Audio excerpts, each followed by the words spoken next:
So have you ever played golf? Are you a golfer? No, I have not. I admit that. It's like the band tees and they're like, "What's your favorite song?" And you're like, "Oh, I got this at Target." That's That me. is actually a great reference. That is a great parallel. Although you're wearing one of my favorite golf brands, a dear friend of mine, a Zoe member, Yes. Mr. Stephen Malbin. And it's an interesting story how you got the shirt. But I also, it made me think, like, are you a golfer? You're not a golfer. I'm not. What do you do? Are you an athletic person? Do you work out? Um, no. Do you dab in the sweat? You don't do that? I would say that like maybe every few months Yeah. I'll like run like 3/4 of a mile. Three, three quarter. These are, this is not good. No, April, I know. this is definition of not good. Okay, in high school I did musical theater and like danced sometimes. You were a theater kid. I was. You're a theater kid in a golf shirt. These two things should not go together.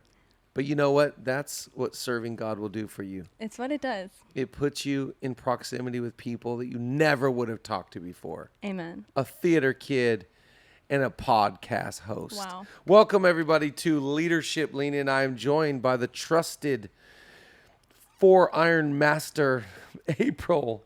How do you pronounce your last name? I was going to say Mestesis. That's close. It's Maestas. Maestas. She is in front of the camera. Behind the camera, the trusted old amigo, the Wanster, returns to action today. He's on the ones and twos. He's switching around. He's going from April to me to the Ephesians 3:20 painting. Over here, I like that we place product placement. We've got the new book coming out. It's coming out in 2 weeks. 2 weeks from today. I can't wait. 2 weeks from today. Worried about everything because I pray about nothing. How to live with peace and purpose instead of stress and burnout. How long did it take you to come up with that title? That's a great question. I do not know the answer to it, but once we found it, I was like, that's the title. It just hits. Yeah, because there was a lot of different... You know what? The original title was Pray About Everything. Oh. And it just didn't have the teeth and the I just got a text message from Tampa Bay, Florida.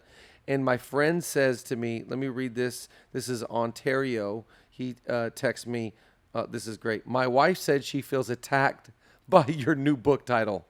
And he sent me a photo. Can we zoom in on this? And he sent me a photo of the Amazon page. So just for, this is truly a text that Ontario. So good. Ontario in my contact, it says Ontario Potter's House because Ontario used to be the young adults at the Potter's House. Anyways, we're excited. And we're very excited about the worried about nothing experience. Right.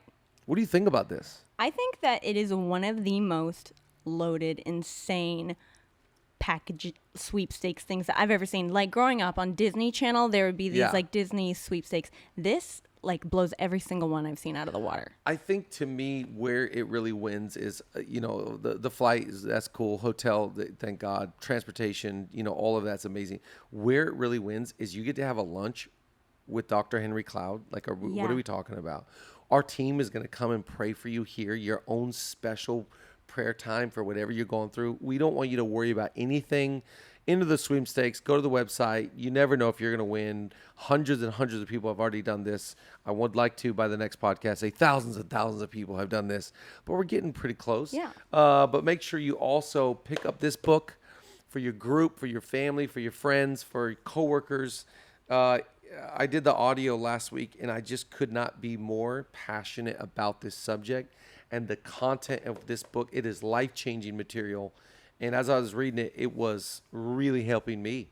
Yeah. And I was like, wow, I wrote that a long time ago, and I need to hear that today. So we're very excited about the conference, the book, and very excited about Zoe Conference. Zoe Conference 2022. And we're just announcing.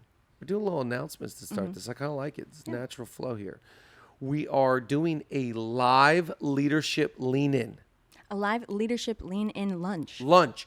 Okay, so we have not done a leadership lean-in that was live where a ticketed event that people could come to since 3 years ago with Jensen Franklin. Wow. And I still get people that come to me and say, I've listened to that leadership lean-in with Jensen Franklin so many times. It's a classic. Go back and listen to this one. It's an all-timer. But we're doing it again. I have two special guests that are going to join us. Make sure you get your registration for conference and come to the Leadership Lean-In lunch. Yes, absolutely. Cannot miss that. And I'm pretty sure we have limited spots available, right? Oh my gosh, yes. There's only 75 spots available for this lunch. We're making it very kind of just a private, intimate setting. And it'll just be, Macy Gray, the Wanster, April, May, June, July, and myself. And we are going to have the time. Oh, come on, guys. We're having fun. That was great. Yeah. Never heard that one before. Yeah. It's kind of like when people are like, you've got skinny legs. You've got chicken legs. And I'm like, never heard that one before. Thanks, buddy. Hope that you're good luck trying to find your dad. I do get that reference. Did everybody get that reference? That reference. Oh my God. Is that a classic? It's a classic. It was classic, yeah. That was a Norwal that said that, by the way. If you didn't know what creature that was. Okay, let's get on with it. Okay, today, just some fresh leadership thoughts. I'm kind of in this flow right now where I'm just like, for Leadership Lean, I just want to tell you the leadership I'm learning. So I'm going to jump right in. Here we go. Fresh leadership thoughts for the summer. This is the month of July. We're having fun. By the way, sorry, last thing. Last month was the highest amount of downloads in the history of Leadership Lean-In podcast. So thank you to everyone that subscribes, listens, shares. We've never had bigger numbers than aquí, ahora, right now. So here we go. Number one, it's all about the group. Yeah. Cannot emphasize this enough. It's all about the group. And by the way, God, when he made his crew, he developed tribes. So this is Old Testament and New Testament. Jesus, when he started his leadership, he started with a group. So I just think it's always important that we understand the power of group, that it is always about a group. We think it's about individuals, these people. It's all about the dynamic of the team. And I think that when you get the group, everything's good. But when you can lose a whole group. It's like usually like in our field in church, like if the coffee team lead goes, the whole group goes. If the worship leader goes, usually the whole worship. It's because it's about the group. And it's usually about one or two leaders within the group that carry all the influence and carry all the power. I was thinking about this years ago. I read a book from John Maxwell. And he was talking about when he first started pastoring, he had a church in Illinois. And he knew that if his small church, maybe a couple hundred people, he said if he wanted to make a major change in the church, he would go drive out to this one farmer's house, maybe bring him a steak or something. Classic. And if he could convince this one guy of the change that he wanted to make, he knew the whole church would follow whatever he thinks. Wow. So I always think it's important to understand, number one, groups are a good idea. They're a God idea. And within the group dynamic, you've got to find the key one or two players that really, that if they're in, if they're bought in, the whole group's in. And if they're not in, if they're bought out, it will ripple a crazy amount of influence. I always think God gives influence to certain people. And when they love you, everybody loves you is within their wake. When they're not in on you, everyone within their wake is out on you. One of my favorite sayings is, all the people that I love the most love the people that I love the most. In other words, like when the group is good and everybody loves who I love, we're winning. Yeah. Everything's easy. But when the group starts to, there's rivalry, there's dissension, there's discord, there's a disconnect, so-and-so's unhappy, the ripple effect of that is crazy. So I think we have to always remember in leadership to look at the group. Right. And how is this person or that person affecting? It's like that old saying, one bad apple can spoil the whole bunch. Really what that saying really implies is one person can sway. One person can lean in or lean out a whole group. And I think find the key players within your space. Connect with them. Lead with them. Help them. And understand that if you lose them, just be like, all right, I didn't just lose them, I lost 12. Right. Wow. And that's okay. Because in leadership, it's about becoming secure of going like, I'm not the main leader. Sometimes part of leadership is giving away influence and understanding like, it's okay that all these people come and are involved, not because of me, but because of them. Yeah. And that is how leadership works. Leadership works with being okay with all the influences within your world. All the dynamics. And I think when you're narcissistic, you think everybody's here for you. Everybody loves you. It's all about you. It's never about you. And quite honestly, it's more about those other key people that are holding this thing together. So I think it's always important just to go, it's all about the group. That's crazy. And I think that it doesn't, like, it applies to church, absolutely, but it can apply to any organization. It applies to family. With families within families, extended families. One family heads out. Well, yeah, think about that too. Like just a family, like there's always like, there's one child or there's one aunt or there's one, a grandparent. They're the glue. Right. They're the chemistry starter. And you lose them, man, I'm telling you, it's just, I've seen it. And I'm just reminded right now, just to go back and really look at the groups within. So if God had 12 tribes, in our world, we probably have 12 tribes. Yeah. They're different groups, different cliques. I think it's important, to be okay with cliques. People serve within their clique. And once the clique goes, you got to go find a new one. Yeah. Because that clique's gone, that group, that crew, that tribe, they were all, they were all bought in, they were about it, and now that group is not. Right. Usually it's like it's a ripple effect. It's 1, 2, 3, 4, and it just, and that's fine. I think we have to in leadership understand the power of groups and the key way that God designed for groups to operate within the influence of that group. I think it's good. I don't think it's bad. I think we should look at that going like, oh, that group went bad. No, there's times, there's seasons, it's fine.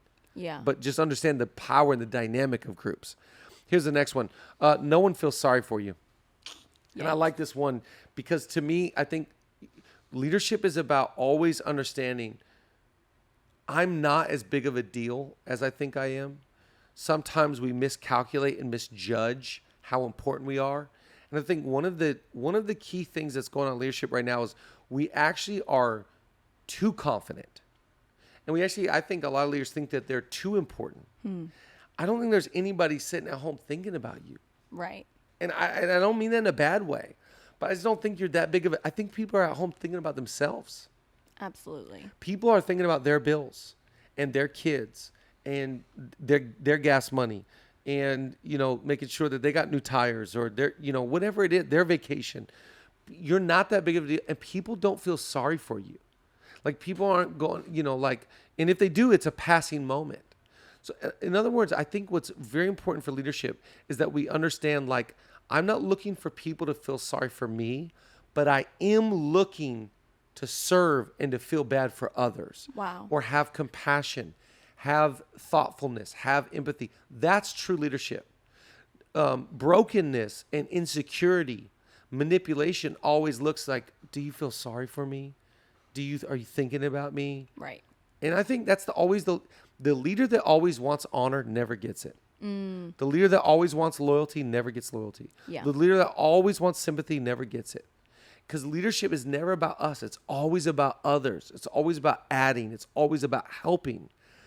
One of my favorite quotes, in fact, this is number 3. I think this is a really good one. If you can catch this one, this will take you far. Number 3, if you help enough people get what they want, you can have everything that you want. That's great. Because that's leadership. It's not about trying to get sympathy. It's not trying to garner loyalty. It's not trying to garner honor. If you can help enough people get what they want, I think you can have everything you want. Yeah. Because people are not thinking about us. They're not thinking about you. How can I help them? How can I serve them? What can I do? How can I make their life easy? If you got 1 or 2 of those people in your world, you are blessed. But the majority of people are thinking about themselves. And leadership is about going like, how can I help think about them? Yeah. If I lean into your world and I'm like, wow, April, how is your money? How's your relationships? How's your soul? How's your job at Warby Parker going? Hello, shout out to Warby. I'm a salt guy, but you get it. But it's like, if I lean into your world, if I lean into our people's space, and I'm like, I was thinking about you, I was thinking about your world, thinking about your kids, thinking about your money, thinking about, have you taken a break lately? That thoughtfulness, that intentionality, leadership is always about out. Yeah. If you help enough people get what they want, I really believe you can get everything that you want. Because you actually get it without, it's like, to me, it's if you refresh others, you're going to be refreshed. Yeah, it's a principle. It's a principle. If you give, it will come back to you, pressed down, shaken together. So it's all about first starting the world of the generous. What happens? It gets larger and larger. So never wonder or be sitting at home thinking, is anybody thinking about me? Right. Reverse it. Think about them. Yeah. And it's like when you encounter people who are stuck in that way of thinking, the sympathy, woe is me, how can I get what I need? When you encounter people like that, like you can tell, and it just leaves a bad taste in your mouth. It's a deterrent. It is. It's like that's not leadership, and making that shift changes everything. Yeah, because I think, at the end of the day, do I want sympathy from others or do I want sympathy from God? Wow. Because let's say you had sympathy for whatever I'm facing. Let's say it's Georgia, church, whatever it is. How far can that go? Right. It can't really heal my soul. Even if I were to try to garner that from somebody, I get it. Or praise from people so empty. So really what I'm looking for a human or attention from others to fill a void that they're not wired to fulfill. So I've got to go to the main source. That's why I always think it's so important that you're a self-feeder as a leader. You feed yourself with good content, good thoughts, God's promises, and out of that, the overflow of that, then I can lead. Yeah. Then instead of walking around looking for sympathy, looking for people to feel sorry, looking for people to help, looking for honor, looking for loyalty, it's like I got enough in me to boom, I can give honor, I can give loyalty, I can give help, I can add, I can be a blessing. Does that make sense? Oh, yeah. And if you help enough people get what they want, I'm just telling you, just watch. You'll have everything that you want. Yeah, because people want to follow a person like that because they want to be like that. That's it. Yeah, it's like the whole saying, people do not follow the competent person, they follow the confident person. And where does confidence come from? Confidence does not come from gaining. Confidence comes from giving. Wow. It's like, who's more blessed, the giver or the recipient? It's more blessed to give than it is to receive. And that's the principle. Leadership is all about blessing. It's about adding. It's never about taking. Never about trying to manipulate, trying to gain, trying to garner.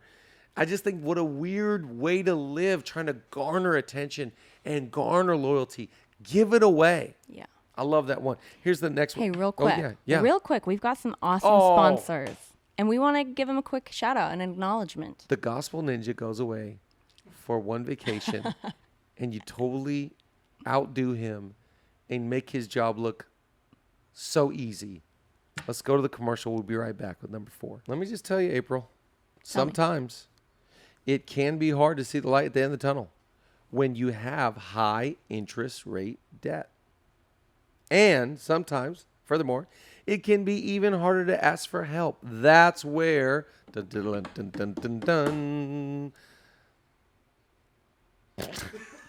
that's where Upstart comes in. Upstart powered personal loans can help you pay down high interest debt. All online with simple and easy to understand payment terms. This is the stuff that you got to get right now. Don't wait and check your rate today at upstart.com/LLI. That's right. Get on there. Upstart.com/LLI to check your rate today. Don't forget to use our URL. I've always liked that URL.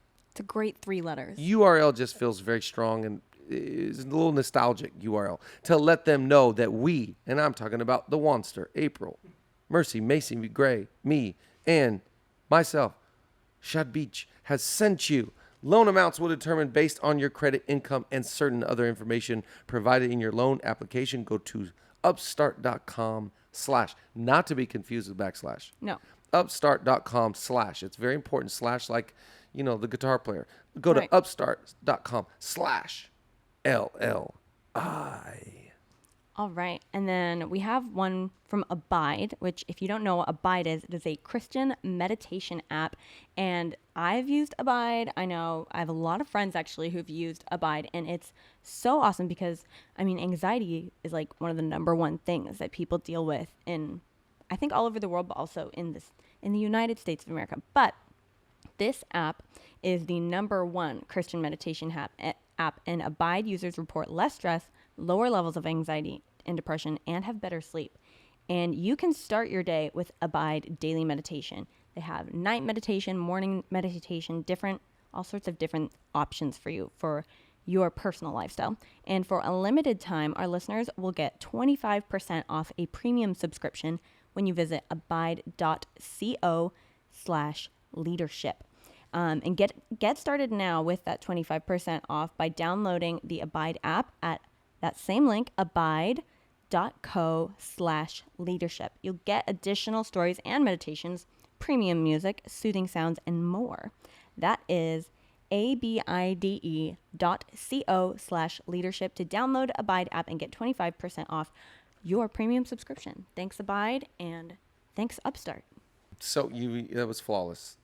Thank you. It's all about a good, smooth transition. Just kind of, you inch in there. I love that you keep on going away from I your know. mic and trying to... To look at you. If you're listening on audio, April can't seem to get her seat right, so she doesn't. I'm short, and so next time These okay.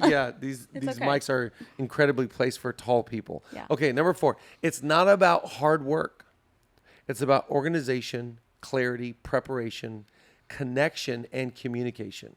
So I think that one of the lies in this culture, especially with leadership, I see this from all the people on social media. It's about hard work. I see all these people, especially on TikTok. Like, I don't know what your TikTok algorithm looks like, but mine is like a ton of crypto, a ton of leadership, a ton of golf. Like, it knows me. Yeah. And one of the funniest things I see is that everybody's like into like these morning routines, and like it's the projecting of such hard work. Don't get me wrong. I love hard work. But I think that we have to like appropriately break down what does hard work look like.